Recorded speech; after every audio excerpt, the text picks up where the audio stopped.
নমস্কার, বাংলা মন থেকে বলছি সন্ময় বন্দ্যোপাধ্যায়। কেমন হলো ষষ্ঠ দফা নির্বাচন? হোয়াইট ওয়াশ হবে তৃণমূল, নাকি তৃণমূল কিছুটা অন্তত দুটো আসন এর মধ্যে থেকে বার করে নিয়ে আসতে পারবে? এটা নিয়ে আমরা গত কয়েকদিন ধরে চর্চা করেছি। কিন্তু ঘটনা হচ্ছে এই আজকে যে নির্বাচনটা, অর্থাৎ ষষ্ঠ দফার যে নির্বাচনটা শেষ হলো, সেই নির্বাচনটা কেমন হলো, তার এফেক্ট কি, তার রেজাল্ট কি। কিন্তু তারও আগে বলা দরকার নির্বাচনটা কেমন হলো। প্রথম কথা বলে নেওয়া দরকার, আজকে ডাক্তার প্রণত টুডু, ঝাড়গ্রামের প্রখ্যাত ডাক্তারবাবু, যিনি সরকারি ডাক্তারি পেশা ছেড়ে এবার নির্বাচনে দাঁড়িয়েছিলেন, ডাক্তার প্রণত টুডু খুন হয়ে যেতে পারতেন। খুন হতে পারতেন হিরণ চট্টোপাধ্যায়, দেবের বিরুদ্ধে ঘাটালে যেখানে দাঁড়িয়েছেন, এবং খুন হতে পারতেন অগ্নিমিত্রা পাল। ঠিক এই পরিস্থিতিতে দাঁড়িয়ে ষষ্ঠ দফার নির্বাচনটা হলো। দাঁত নোখ সমস্ত কিছু তৃণমূল কংগ্রেস বার করলো। তারপরেও কি তৃণমূল জিততে পারবে? সম্ভাবনা কম। আমার নিজের ধারণা, আবারও বলছি, 8টার মধ্যে তৃণমূল কংগ্রেস খুব ভালো করলে 2টো আসন জিততে পারে, এবং খুব খারাপ করলে 8-0 বিজেপি বেরিয়ে যেতে পারে, এমনও সম্ভাবনা আছে এত কিছুর পর। কি ঘটলো না বলুন তো সারাদিন? গড়বেতা মমতা বন্দ্যোপাধ্যায়ের মন্ত্রী ফিরহাদ হাকিম বলেছেন না, কলকাতার খিদিরপুরকে দেখিয়ে যে এটা একটা মিনি পাকিস্তান। গড়বেতাকেও মিনি পাকিস্তান করে রেখে দিয়েছেন। যখন ডাক্তার প্রণত টুডু খবর পেলেন যে সেখানে ভোট লুট হচ্ছে, সাধারণ মানুষকে ভোট দিতে দেওয়া হচ্ছে না, তখন তিনি নিজে সরাসরি শটান সেখানে চলে গেলেন। সঙ্গে অন্য কোনো ব্যক্তি ছিলেন না, তার সিকিউরিটি ফোর্স ছিল। তিনি গেলেন ভেতরে, যখন ঢুকছেন, যখন নির্বাচন যেখানে হচ্ছে সেখানে পৌঁছতে গেলেন, তৃণমূলের বাহিনী, ওই যে হাফ প্যান্ট পরা নেতা কলকাতার ভাইপো ব্যানার্জি, তার বাহিনী সমস্ত ঘিরে ধরল না, বড় বড় ঢিল, পাটকেল, লাঠি, রড সমস্ত কিছু বার করলো, যে আমরা ছাপ্পা দিচ্ছি, ছাপ্পা আটকাতে আপনি কেন এসছেন? বেসিক লজিক এটা। কোনো কোনো ইলেকট্রনিক্স মাধ্যম এটাকে একটা ইন্টারপ্রিটেশন করার চেষ্টা করছিল বিক্ষোভ। আপনারা দেখবেন তৃণমূল কংগ্রেস যখন নোংরামি করে, কিছু ইলেকট্রনিক্স মাধ্যম ইনক্লুডিং এবিপি আনন্দ এটাকে বিক্ষোভ বলে দেখায়, যে সাধারণ মানুষের বিক্ষোভ পরবর্তীকালে একদম বেশি এক্সপোজড হয়ে গেলে বলে তৃণমূলের বিক্ষোভ। কিসের বিক্ষোভ? ক্ষোভ বিক্ষোভটা কিসের? আপনাকে বলুন, মানুষ ভোট দিতে যেতে পারছেন না, সেখানে খবর পেয়ে যখন স্বাভাবিকভাবে প্রার্থী দৌড়ে যাচ্ছেন, পৌঁছচ্ছেন, সেটা তো বিক্ষোভ হতে পারে না, অসভ্যতা হতে পারে। অসভ্যতাটা শব্দটা এরা ইউজ করতে পারেন না।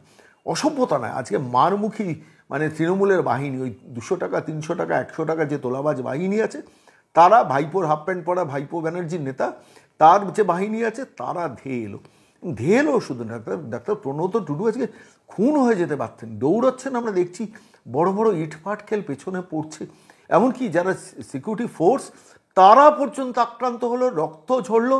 এবং কোথায় নির্বাচন কমিশন?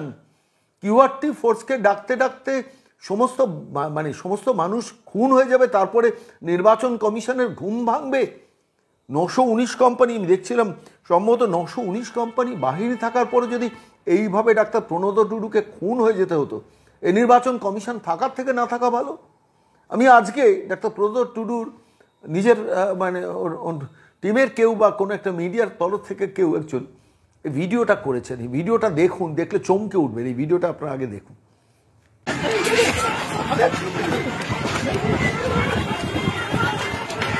হ্যালো,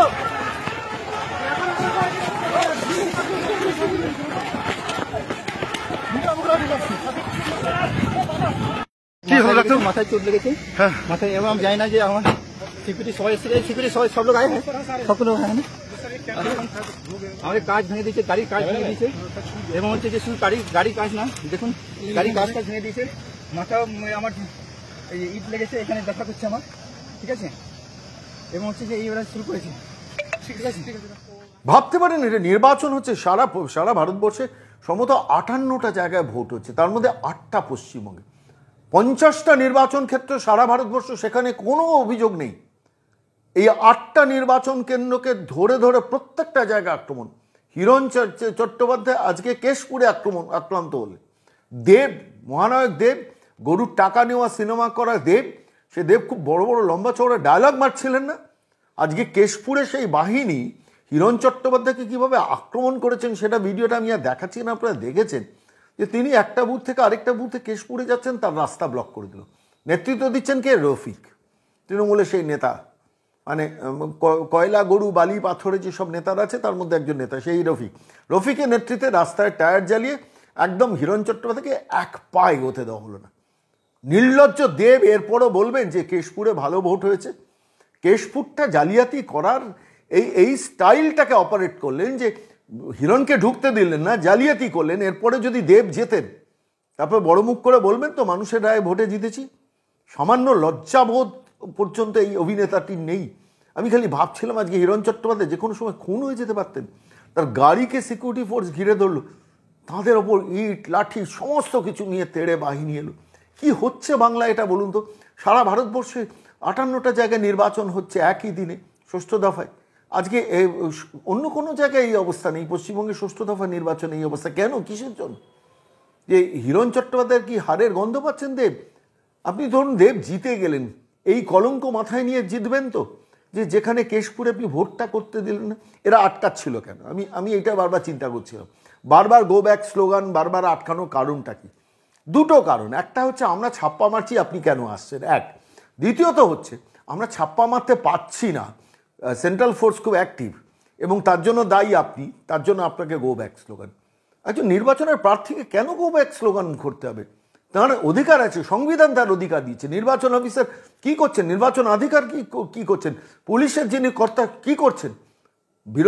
বিরোধী দলের যারা রয়েছেন, বিজেপি কিংবা সিপিএম কিংবা কংগ্রেসের, তাদের নেতারা কেন আজকে নির্বাচন কমিশন দপ্তরটাকে ঘিরে ফেলছেন না? প্রশ্নটা আছে। দিল্লিতে নির্বাচন কমিশন কেন দিল্লির বিজেপির তরফ থেকে ঘিরে ফেলা হচ্ছে না?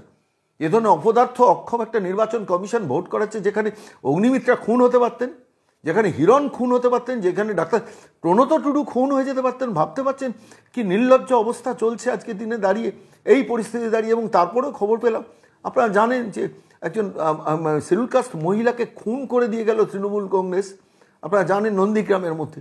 তার 25 জনের বিরুদ্ধে এফআইআর হয়েছে, এখনও পর্যন্ত কাউকে গ্রেফতার করা হয়নি। ভাবতে পারছেন কোন জায়গায় পৌঁছেছে? এবিপি আনন্দের গাড়ি ভাঙা হয়েছে। আরও এবিপি আনন্দ তেল দিন, আমি বলছি আরও এবিপি আনন্দ আপনারা তেল দিন। আজকে যখন এই প্রতিবেদন আপনাদের জন্য তৈরি করছি তখন দেখলাম এবিপি আনন্দ খুব ফুঁসে উঠেছে যে তাদের গাড়ি ভাঙা হয়েছে। আচ্ছা বলুন, মানুষকে এইভাবে ভোট দিতে দেওয়া হচ্ছে না, প্রার্থীদের আটকানো হচ্ছে, গো ব্যাক স্লোগান দিয়ে আটকানো হচ্ছে, দলে দলে সমস্ত বাহিনী, লুঙ্গি বাহিনী তারা মানে যারা ভোট কেন্দ্রে যাচ্ছেন তাদের আটকাচ্ছে। আজকে আমি একটা জিনিস ভাবছিলাম, ইলেকট্রনিক্স মাধ্যম কটা জায়গায় মিডিয়া পাঠাতে পেরেছে, কটা জায়গায় ক্যামেরা পাঠাতে পেরেছে, হাজার হাজার বুথ, কয়েকটা জায়গায় পাঠাতে পেরেছেন। প্রার্থী যেখানে যাচ্ছেন তার পেছনে কিছু ক্যামেরা যাচ্ছে, তারা ধরছেন, কিন্তু বাকি বুথগুলো কী অবস্থা ভাবুন তো। আজকে সৌমেন্দু অধিকারী গেছেন, গিয়ে দেখছেন বুথে একটা বুথকে প্রায় দখল করা, দক্ষিণ কাঁথি, যেখানে তৃণমূল কংগ্রেস প্রচুর ভোটে হারবে, সেই দক্ষিণ কাঁথিতে একটা বুথকে চারদিক থেকে ঘিরে ফেলেছে তৃণমূলের বাহিনী। তিনি সঙ্গে সঙ্গে কিউআরটি টিম ডেকেছেন, কিউআরটি টিম এসছে এবং সেন্ট্রাল ফোর্স এসে শেষ পর্যন্ত লাঠি চালিয়ে মবকে ডিসবার্স করেছে। তখন তার গাড়ি আটকে দিয়েছে। পুলিশ তো ছেড়ে দিন, এ রাজ্যের পুলিশ যারা ডিএ পায় না, সরকারি কর্মচারী হিসেবে ডিএ পায় না, নির্লজ্জের মতো আজ্ঞাবহ দাস হিসেবে কাজ করছে। কিন্তু সেন্ট্রাল ফোর্স কী কাজ করছে? আমি হিরণকে যখন আটকে রেখেছিলেন কেশপুরে, আমি খালি ভাবছিলাম সেন্ট্রাল ফোর্স বাবা বাচ্চা বলছেন কেন? লাঠি উঁচিয়ে মেরে ভাগানো উচিত ছিল না? আর তখন সেটা যখন করছে না, তার মানে নির্বাচন কমিশন, আফতাব আনসারি না কে আছেন একজন মমতা বন্দ্যোপাধ্যায়ের কাছের মানুষ, তো তাঁর অফিস তো ঘিরে ফেলা উচিত BJP state leadership, BJP central লিডারশিপে তো এ ব্যাপারে সেন্ট্রাল নির্বাচন কমিশনকে ব্যবস্থা নেওয়া দরকার। মানে এরপরে 9টা কেন্দ্রে নির্বাচন আছে 7ম দফায়, সেই কেন্দ্রগুলো কি হবে ভাবতে পারছেন? শৌকত, জাহাঙ্গীর, কাইজার, মুদাস্সার, সেলিম সমস্ত ঘিরে ফেলবে, মানুষকে ভোট দিতে দেবে না। আমি বাংলার মানুষকে বলছি, এই মহিলাকে এখনও তাড়ান, এখনও 7ম দফার নির্বাচন বাকি আছে। একটি ভোটও এই দলটা যাতে না পায় সেটা মানুষের এনশিওর করা দরকার। বারবার করে আমরা বলছি এই কারণে, যেটা আজকে ঘটলো, অগ্নিমিত্রা পল খড়গপুরে কেশিয়ারির ওখানে মানে বুথ কেন্দ্রে গেছেন, তাকে আটকে রাখা হয়েছে, তাকে আমি এগোতে দেবো না। এবং মানে সেখানেও আক্রমণের মুখে অগ্নিমিত্রা পাল। কেন এই অবস্থা হবে? অগ্নিমিত্রা আক্রান্ত হবেন, ডাক্তার প্রণত টুডু আক্রান্ত হবেন, সৌমেন্দু অধিকারী আক্রান্ত হবেন, হিরণ আক্রান্ত হবেন না? নির্বাচন কমিশন বসে বসে দেখবেন? শুধু অভিজিৎ গাঙ্গুলি মমতা বন্দ্যোপাধ্যায়কে কী বলেছেন তার জন্য তাকে 24 ঘন্টা সেন্সার করে রাখা, আর এই কাহিনীগুলো যেগুলো ঘটছে। আচ্ছা বলুন তো, ওই সোনাচূড়াতে যে ভদ্রমহিলা মারা গেলেন, 56 বছরের শিডিউল কাস্ট মহিলা মারা গেলেন কেন? তার পুত্র বিজেপি করে বলে। আচ্ছা বলুন তো, তার জন্য একজন অপরাধীকেও ধরা হয়নি? মূল অভিযুক্ত গিয়ে আজকে রাজ্য পুলিশ তাকে নিয়ে গিয়ে বুথে এজেন্ট হিসেবে বসিয়েছে এবং তার বিরুদ্ধে কোনো নির্বাচন কমিশন কোনো ব্যবস্থা নেবে না। নির্বাচন কমিশনে তো স্টেট নির্বাচন কমিশনের বিরুদ্ধে ব্যবস্থা নেওয়া উচিত। আমি বলছি হচ্ছেটা কি, আমি বাংলার মানুষকে শুধু নয়, আমি নির্বাচন কমিশন শুধু না, বিজেপি রাজ্য নেতৃত্বকে বলছি, এর বিরুদ্ধে আপনারা কেন ব্যবস্থা নেবেন না, কেন লিগ্যাল অ্যাকশনের দিকেও যাবেন না? নির্বাচন কমিশনের বিরুদ্ধে তো লিগ্যাল অ্যাকশনের জায়গা রয়েছে, যেখানে একজন খুনের অভিযুক্ত তাকে অ্যারেস্ট না করে তাকে গিয়ে স্টেট পুলিশ তাকে গিয়ে বুথের এজেন্ট হিসেবে বসিয়ে দিচ্ছে। আমি বলছি, বাংলার মানুষকে বলছি, এটা বাংলার মানুষের ভাবা দরকার।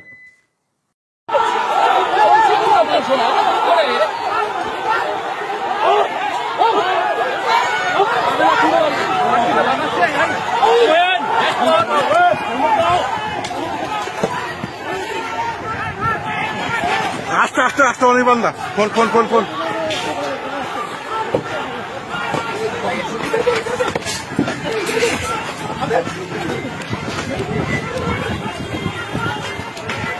হ্যালো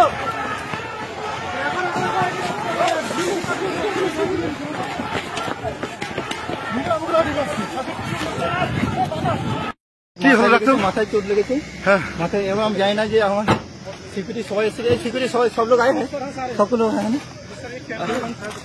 আমাদের কাজ ভেঙে দিয়েছে, গাড়ির কাজ ভেঙে দিয়েছে, এবং হচ্ছে যে শুধু গাড়ির কাজ না, দেখুন গাড়ির কাজ ভেঙে দিয়েছে। মাথা আমার এই ইট লেগেছে, এখানে ব্যথা করছে আমার, ঠিক আছে। এবং হচ্ছে যে এইবার শুরু করেছে, ঠিক আছে। অসুস্থ আছে, আমার জেলা সমিতির মাধ্যমে আমরা নির্বাচন কমিশনে আমরা এই অভিযোগটা জানাচ্ছি। একদম একদম একদম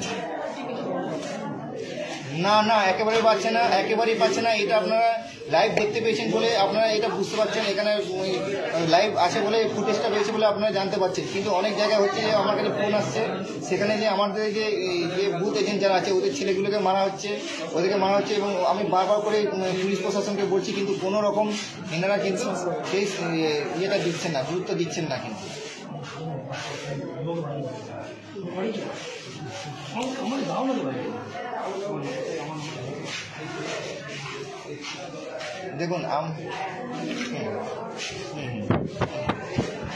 দেখুন মানুষ যাকে পছন্দ করবে, দেখুন মানুষ যাকে পছন্দ করবে তাকে ভোট দেবে, হ্যাঁ।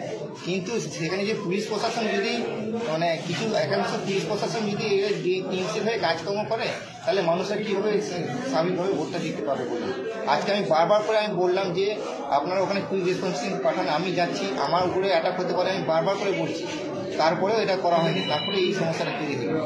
আপনারা লাইভ দেখুন, ওখানে ইভিন আমাদের মিডিয়া বন্ধুরাও ওদেরও অ্যাটাক করা হয়েছে, সিএসএফ জওয়ানদেরও অ্যাটাক করা হয়েছে। যে এটা যদি হয় তাহলে কী করে হবে? জাস্ট এই জায়গাটাকে কিছু জায়গায় এখানে মিনি পাকিস্তান করে রাখা হয়েছে, আর কিছু না।